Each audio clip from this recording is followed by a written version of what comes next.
Vem comigo aí, Mateus capítulo 14, versículo 22. A melhor coisa que tem de aprender e de ouvir a palavra é confrontar a palavra conosco, tá certo? E é muito bom quando a palavra fala ao nosso coração. Não há necessidade do pregador virar Silvio Santos. Ele simplesmente basta dizer a palavra e deixar que a palavra fale conosco. Vamos ver o que ela tem para falar conosco? Vamos lá. Irmão Luiz, olha a Deus apresentando a palavra ao Senhor.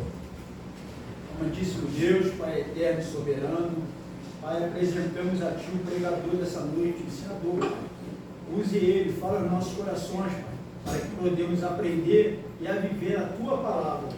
Assim eu oro e te agradeço em nome de Jesus. Amém. Raquel, vem comigo, tá?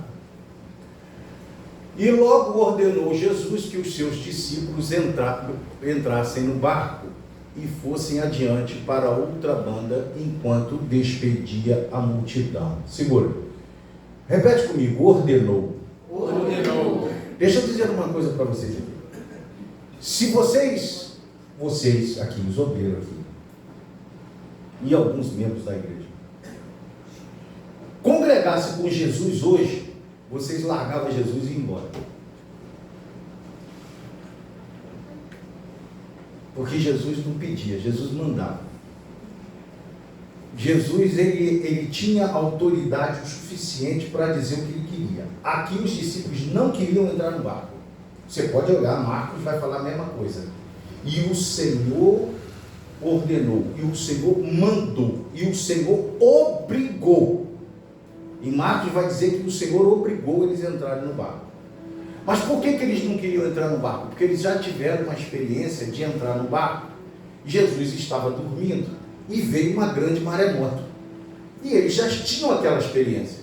E acabou que Jesus, por causa da fé deles, que era pouca, Jesus chegar para eles e dizer, homens de pouca fé. E eles já não queriam mais passar por aquilo, até porque Jesus dessa vez não ia. Ó. Jesus não ia. E se Jesus não vai, irmão, eles já ficaram com medo. E eles falaram, não vou. Aí Jesus falou assim, eu não estou pedindo para vocês entrarem no barco. Eu estou mandando vocês entrarem no barco. E entra no barco. E aí os discípulos, forçados por Jesus, entraram no barco. Né? Vamos lá. E logo, 23, vamos lá. E despedida a multidão, subiu ao monte para orar. Isso, o barco está indo. E chegada já à tarde, ó, quanto tempo esse barco está indo, estava ali só Jesus, orando. Jesus tirou um tempo para orar, para conversar com Deus, para falar com Deus as necessidades dele na obra, para falar com Deus sobre a vida de Judas, sobre a vida de Pedro, porque o diabo cirandava a vida de Pedro. Jesus conversava com Jesus essas coisas. Então, nesse momento, ele fica só para orar. Vamos, Caio. E o barco estava já no meio do mar. Olha só. Era isso que os discípulos não queriam. Açoitado pelas ondas, porque os ventos eram contrários. Tem hora, irmãos, que a gente fala assim, faz isso, irmãos. Não vou fazer não, você está doido, pastor. Está doido, não estou doido. Faça. É assim que as coisas acontecem. Irmãos, tem hora que nós somos amigos e tem horas que nós continuamos amigos, só que mandando. Porque a responsabilidade do mandar é de quem manda. Porque quem manda e a pessoa obedece e dá errado, você vai fazer o quê? Foi ele que mandou eu ir. Então, mandar não é fácil. Porque quem manda tem que ter exemplo. Quem manda tem que ter bagagem. Eu digo isso porque eu fui gravando. Quem manda, e aí eles foram fazer queixa. Quando eles fizeram queixa, eu cheguei para o comandante e falei, comandante, pelo amor de Deus. Aí o comandante falou, Guedes, some da minha frente, some da minha frente. Eu falei, o comandante hoje é diácono, ele é diácono da Assembleia de Deus, de um amigo meu aqui na freguesia. Nós somos muito amigos e ficamos muito amigos, graças a Deus, porque a missão foi muito árdua, mas Deus era fiel conosco. E aí o que acontece? Então, irmão, quem manda tem que ter responsabilidade daquilo que manda. E Jesus tinha responsabilidade. Jesus sabia o que ia acontecer. Ele sabia. Mas ele estava querendo administrar ou ministrar sobre a vida dos discípulos alguma coisa que eles teriam que aprender. Né? Mas a quarta vigília da noite dirigiu-se Jesus para eles, caminhando por cima do mar. O que Jesus fez? Terminou de orar tranquilamente, porque o que eu acho bacana no mestre, o mestre nos ensina certas coisas que a gente vai se aperfeiçoando. Uma das coisas é a tranquilidade. Eu gosto de ver a simplicidade dele nas suas cerimônias. Cerimônia de batismo, cerimônia de Santa Ceia, essa tranquilidade, essa humildade de Jesus em transmitir para nós algo tão profundo, sendo simples. Porque, irmão, comer um pedaço de pão, tomar um suco de uva, se você analisar bem, você vai ver que isso não é uma coisa tão estupefata, mas a importância é tão grande para a vida espiritual, que ele vai dizer isso: aquele que não participa do sangue e que não come da minha carne, não tem parte comigo. Ó, a importância dessa Santa Ceia. Então, o mestre é muito simples, e também o mestre é muito tranquilo. Mesmo sabendo que ia ser preso, ele chega para Judas e diz: amigo, aqui vieste. Ele já sabia que ia morrer, porque ele já tinha sofrido no Getsemane, ele já tinha participado da agonia, e aí ele sabia que ia morrer. Mas ele disse: amigo, para que vieste? Porque Jesus sempre vai te chamar de amigo, porque dele vem a sinceridade, não é isso? E aí Jesus termina de orar e vai navegando, e vai andando sobre o mar, porque o que é líquido se torna sólido quando Jesus determina que faça isso. O que é sólido se torna líquido quando Jesus determina. O que é água se torna vinho quando ele manda tornar. O que é pão se multiplica porque ele determina que multiplica. O que é peixe aumenta porque ele determina que aumenta. Então Deus pega o nosso impossível e transforma no possível de Deus. Glória a Deus, aleluia. Simples assim. E agora ele vai dizer: vou andar sobre você, filha, pode ficar firme aí. E começou a andar sobre o mar. E os discípulos vê o 25 para mim? Isso, caminhando por cima do mar. Pode ir lá, 26. E os discípulos, vendo-o caminhar sobre o mar, olhe bem, assustaram-se. Por que nós vamos nos assustar em ver Jesus caminhando sobre o mar? Os discípulos, a Bíblia, no versículo 26, vai dizer que os discípulos, vendo-o caminhar sobre o mar, assustaram-se, dizendo. Agora ele vai dizer assim: é um fantasma. E gritaram com medo. Quer dizer, na verdade, os discípulos viram um vulto e pensaram que era um fantasma e começaram a ficar com medo. Isso porque não conhece o reino. Porque se conhecesse o reino, eles iriam acreditar que não existe fantasma. Tá certo, irmãos? Quem acredita nisso, diga amém? Amém. Mas então acontece, algo sobrenatural acontece, mas não é fantasma. É Satanás e seus demônios. Tá certo? Então, se acontecer dessas coisas, pode expulsar em nome de Jesus. Tem autoridade suficiente e manda sair. Sabe por quê? Porque fantasma não existe. A Bíblia vai nos ensinar que morrendo segue-se o quê? O juízo. Amém? Então, morreu, não vem voltar. Não volta. Tá certo? E os discípulos viram isso. Jesus, porém, lhes falou logo, dizendo: tende bom ânimo, sou eu, não temais. Então, o mestre percebe que os discípulos ficaram temerosos e com medo. Jesus logo acalma: fica tranquilo, calma, sou eu. Tá certo? 28. E respondendo-lhe Pedro, disse: Senhor, se és tu, por que dúvida é essa, né? Manda-me ir ter contigo por cima das águas. Oh, que bacana, né? Outra coisa, irmã Cissa, nós só vamos ter experiências com Deus quando nós somos ousados. Nós vamos ter experiência com Deus quando saímos do barco. Se você não sair do barco e não for usado, você não tem experiência com Deus. Você não vai ter experiência. Vamos, por exemplo, olhar para Eliseu seguindo Elias. Quando Elias atravessou o Jordão para o outro lado e foi assunto ao céu, quando ele atravessou, Eliseu disse: eu também vou atravessar. Não, mas você fica aqui, que eu vou ali. Ele, negativo, eu vou atravessar também. E atravessou com ele. E os outros profetas que acompanhavam Elias e Eliseu ficaram às margens.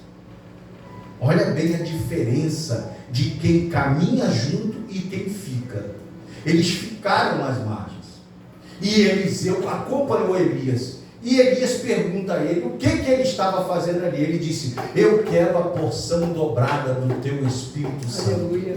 E Elias vai dizer para ele: quando Deus me tomar, aí sim acontecerá o que você quer. E foi exatamente um grande vento, né? Fez com que ele subisse, a capa caiu, e ele pega a capa de Elias. Daquele instante para frente, ele passa a ter experiências sobrenaturais com Deus e fazendo milagre 2 vezes mais que Elias fez. A primeira coisa que ele fez foi retornar os profetas do outro lado do Jordão. Ele pega a capa, bate no Jordão e o Jordão se abre e ele passa. Quem fica não tem experiência. Você pode dizer amém? Vou dizer: quem fica do outro lado do Jordão não vai adquirir experiência. Quem vai ficar dentro do barco não vai adquirir experiência. Nós só vamos ter experiência se sairmos do barco. Então, irmãos, Pedro vai pedir para sair do barco. E quando ele pede para sair do barco, aí olha lá. E respondendo, Pedro disse: vai, pode ir para o 29. E ele disse: vem. E Pedro, descendo do barco, andou sobre as águas para ir ter com Jesus. Então Pedro desce do barco e faz o quê? Ele anda sobre as águas. Até que, mas sentindo o vento forte, teve medo e, começando a ir para o fundo, clamou dizendo: Senhor, salve-me. Olha aí, deixa aí, Caio. Agora você vê, ele desce do barco e começa a olhar para os seus problemas. Irmãos, ou a gente confia, ou a gente confia. Não tem meio termo para Jesus. Ou a gente crê, ou a gente crê. Não tem não crê não. Nós que estamos na casa do Senhor, temos que ter fé o suficiente para acreditar que Ele pode ressuscitar um morto, curar a pessoa que está cancerosa, Ele pode fazer um milagre acontecer, Ele pode virar de cabeça para baixo. Deus pode, não diz o hino, pode fazer a roda pequena, a roda grande passar dentro da pequena. E quando Ele fala isso, tem uma referência bíblica sobre isso. Então, o que Deus tem que fazer, Ele vai fazer. E o que Deus precisa fazer, Ele vai fazer também. O que a gente só pode é crer e acreditar que Deus é com essa casa. Você pode dizer amém? Amém. Mas sentindo o vento forte, teve medo. Que medo? Aí me lembra de Sunamita. Sunamita teve medo? Quando o filho dela morreu? Não. Calma, serena e tranquila. Olha o hino aí. Calmo, sereno e tranquilo. Não é isso? Ela simplesmente foi até o profeta e botou todos os seus problemas nas mãos do profeta. O que a gente tem que fazer é confiar em Deus. Não precisar olhar para o problema. Quando Jesus vai fazer a multiplicação, já expliquei isso aqui. Eu vi uma vez José Carlos Júnior pregar sobre isso, achei muito interessante. Quando ele diz que, mas sentindo o problema, ou ele vendo o problema, Jesus chama os discípulos à parte, pega os 5 pães e 2 peixinhos e ministra sobre eles o milagre. Porque primeiro o milagre tem que passar por nós, para depois ir para o povo. Então ele vai ministrar: olha para mim, pega o pão e multiplica. Quando você vai olhar para o milagre, você vai querer aumentar a sua fé através da vista. E Jesus vai dizer: não olha para o milagre, olha para quem é o dono do milagre. Olha para mim. E conforme os discípulos olhavam para Jesus e metiam a mão no cesto, os pães aumentavam e os peixes também. Mas é normal nosso olhar para o milagre, olhar por que aquilo está acontecendo. Eu já peguei 10 pedaços de peixe ou de pão e continua peixe e pão no cesto. Aleluia. Então o que a gente faz? É costume olhar para aquilo que a gente quer acreditar. Mas Jesus está dizendo: não olhe para lá, olhe para mim.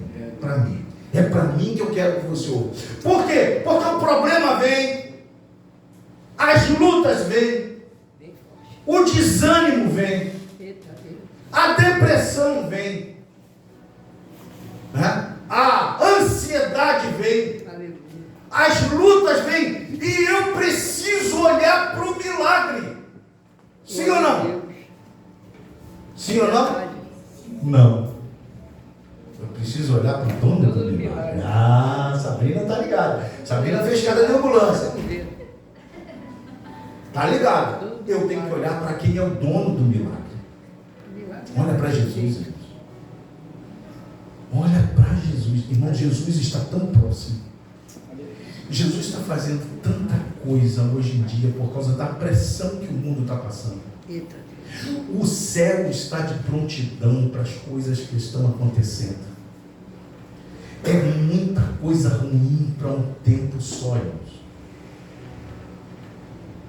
Mas sentindo o vento forte, teve medo e, começando a ir para o fundo, clamou dizendo: Senhor, salva. Vamos para o 31?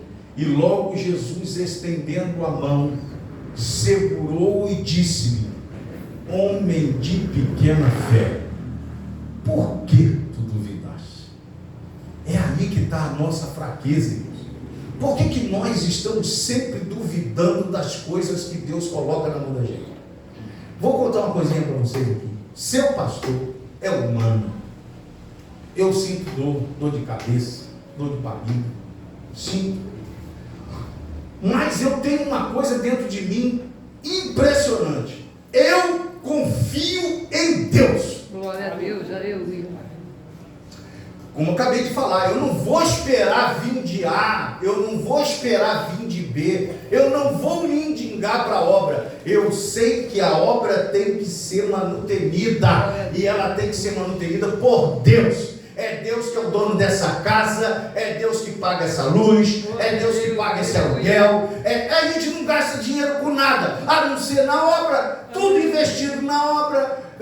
Fizemos tudo pela obra. Não está aquela igreja bonita lá, não foi pela obra, tudo é pela obra. Então, quem é que tem que se manifestar e suprir a obra? Quem é? Deus. Você pode dizer amém por isso? Amém. E eu confio na providência dele. Senhor, Pai, eu estou vendo aqui o cutelo, eu estou vendo aqui a lenha, mas eu não estou vendo o cordeiro. Abraão com o coração pesado, Abraão cheio de dor no coração, olha para o menino e diz: Deus proverá. Aleluia. Então ele tinha certeza e convicção de que Deus na hora certa ia prover a sua necessidade. E Deus proveu ou não proveu? Proveu. Ele levantou o cutelo ou não levantou? Levantou. Ele ia baixar? Ia. Mas Deus disse: não, Abraão, porque agora sei que tu temes a mim. Aleluia. E aí quando olha para a direita, olha o que ele vê: um cordeiro emaranhado engalfinhado dentro das árvores. Ele pega o cordeiro, leva para cima do altar e sacrifica o cordeiro para o nosso Deus. Você pode dizer amém? Amém. E logo Jesus, estendendo a mão, segurou e disse: homem de pequena fé, por que duvidaste? Vamos lá? E quando subiram para o barco, o que aconteceu? Acalmou o vento. Deixa eu dizer uma coisinha para os irmãos. Na outra fase, Jesus estava no barco dormindo. Se ele estava dormindo, para que eu vou acordar ele?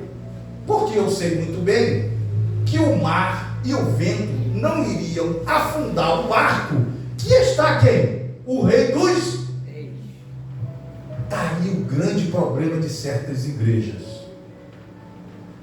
que não confia no Senhor. Deposita suas forças em cavalos, em vez de confiar no Senhor.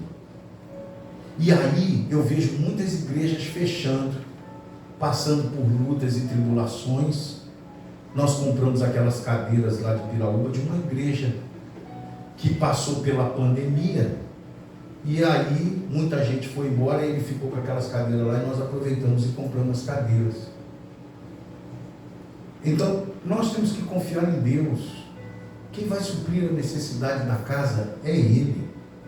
E quando subiram para o barco, Ele acalmou o mar. Então, Jesus estava dormindo. Para que eu vou acordar?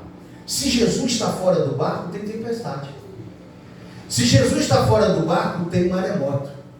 Se Jesus está fora do barco, o barco solavanca. Mas ele não vai afundar enquanto Deus estiver no controle da situação. Mas ele não está no barco, mas tem o controle. Mas ele está no barco, mas está dormindo. Deixa ele dormir. Para que eu vou acordar? Olha o que Deus fala. Lá chama os homens de pouca fé. E aqui chama o quê? Pedro de homem de pouca fé. Quem tem fé o suficiente para acreditar que Deus está no seu barco de uma vez. Então aproximaram-se os que estavam no barco. Quando eles entraram no barco, aproximou, o vento acalmou, tudo tranquilo, paz, sereno, e adoraram-no dizendo: és verdadeiramente o Filho de Deus. Espera aí, nós estamos no capítulo 14 do livro de Evangelista segundo escreveu Mateus. 14. Eles ainda têm dúvida de que ele é o Rei dos Reis, de que ele é Filho de Deus. Olha o que ele vai dizer: verdadeiramente o Filho de Deus. Ainda tem dúvida. Quem viu aqui nessa igreja o mar vermelho se abrir? Diga amém. Amém. Você viu? Quem viu o machado flutuar aqui? Diga amém. Você viu? Eu não vi. Quem viu o maná cair do céu? Eu não vi. Quem viu ressuscitar a viúva de Naim? Eu não vi. Mas eu creio. Eu creio que tudo que está escrito aqui é real e verdadeiro. Eu creio. Eu tenho convicção a uva. Como é que você crê que um homem, dois homens, vai carregar um cacho de uva? Eu só acredito porque está escrito na Bíblia. Eu creio. E tinha, no mínimo. Se ele carrega, dois homens carregam um cacho de uva, imagine a abóbora. Hã? Eu creio. Porque a Bíblia diz: eu creio. Eu não vou pestanejar e nem duvidar. Por que vocês estão duvidando? Não duvida, creia somente e ponto. Então aproximaram quem estava no barco e o adoraram, dizendo: és verdadeiro filho. Nós estamos no capítulo 14 do livro de Mateus. Muita coisa aconteceu aqui para trás. Tá certo? E tendo passado para a outra banda, chegaram à terra de Genezaré. 35. E quando os homens daquele lugar o conheceram, mandaram por todas aquelas terras em redor e trouxeram-lhe todos os que estavam enfermos. E olha aí o 36 para terminar. 36. E rogavam-lhe que ao menos eles pudessem tocar a orla de sua veste. E todos os que tocavam ficavam o quê? Curados. A Bíblia diz que onde estiver 2 ou 3 reunidos em meu nome, eu estarei no meio de vós. Eu creio que Jesus está aqui através do Espírito Santo. Por mais que você não vê, eu sinto. Eu creio, Pai. Por mais que você não vê, eu acredito. Por mais que você não vê, a palavra dele diz que ele está. E se ele está, ele está. É verdade. Irmãos, toca na hora do vestido de Jesus. Não precisa agarrar ele, mas só toca. Mas toca com fé, crendo que o mestre pode resolver a tua vida e o teu problema, ou o problema de um parente, o problema de uma pessoa, né? Eu me lembro aqui um dia desses, nós tivemos a netinha do Luiz que passou muito mal. E eu sempre perguntava, Luiz, como é que está a netinha? Está assim. Como é que está a netinha? Está assado. Como é que está a netinha? Está assim. Aí Luiz foi para o campo missionário. Chegou no campo missionário, Luiz, a netinha. Oh, já está tranquilo. E agora, como é que está a netinha? E já está na paz. E como é que está a netinha, Luiz? Fui terça-feira visitá-la, entrando para a visita, fui na visita, quando eu cheguei lá, passou 5 minutinhos de logo. Quem pode dizer amém? Glória a Deus. Acabou. A tempestade. Tempestade. Foi tempestade? Foi tempestade? Foi. Passou? Passou. A tempestade, ela vem, irmãos, ela faz um estrago, mas Vento passa. veio para destruir. Mas passa. O importante é a gente olhar para trás e falar, essa foi difícil. Glória a Deus. Nós não temos furacões aqui como tem nos Estados Unidos. Você já viu quando um furacão nível 5 passa, vai arrebentando tudo, a casa das pessoas, e daqui a pouco as pessoas ficam olhando para aqueles destroços, tudo jogado no chão, tudo destruído, não tem mais casa, não tem nada, só madeira velha. Eles olham e falam assim, agora, vou ter que reconstruir tudo de novo. São Paulo. Mas a vida é essa. Nós não estamos aqui para carregar sofá. Nós estamos aqui para carregar A cruz. Eita, Que glória. Deus abençoe, irmãos. Amém. Né? E quem quiser vir após mim, Pegue tua cruz, Senhor. negue-se a si mesmo. Pegue a sua cruz e siga ele. Glória a Você Deus. pode amém? Aleluia. Amém. Uma salva de palmas para Jesus. Muito bem. Cadê o Heitor? Não preciso muito longe. Heitor não. vai São ler. Paulo. Oi.